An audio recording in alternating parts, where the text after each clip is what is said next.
Drone Rusia terekam memburu tentara Ukraina yang masih beroperasi di wilayah Kursk. Tampak sejumlah drone memburu dan menghancurkan pengangkut personel hingga benteng angkatan bersenjata Ukraina di arah Kursk.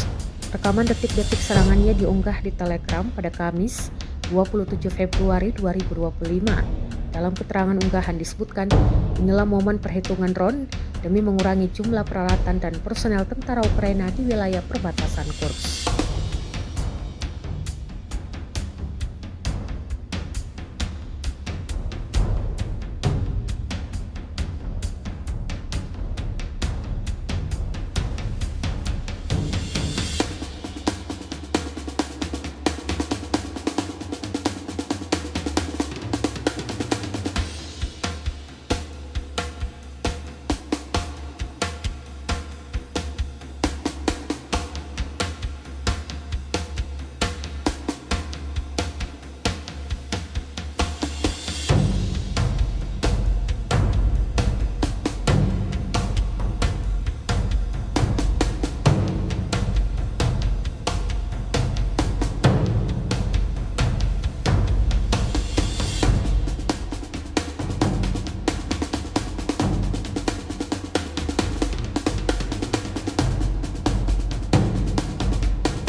Download Tribun X sekarang, menghadirkan lokal menjadi Indonesia.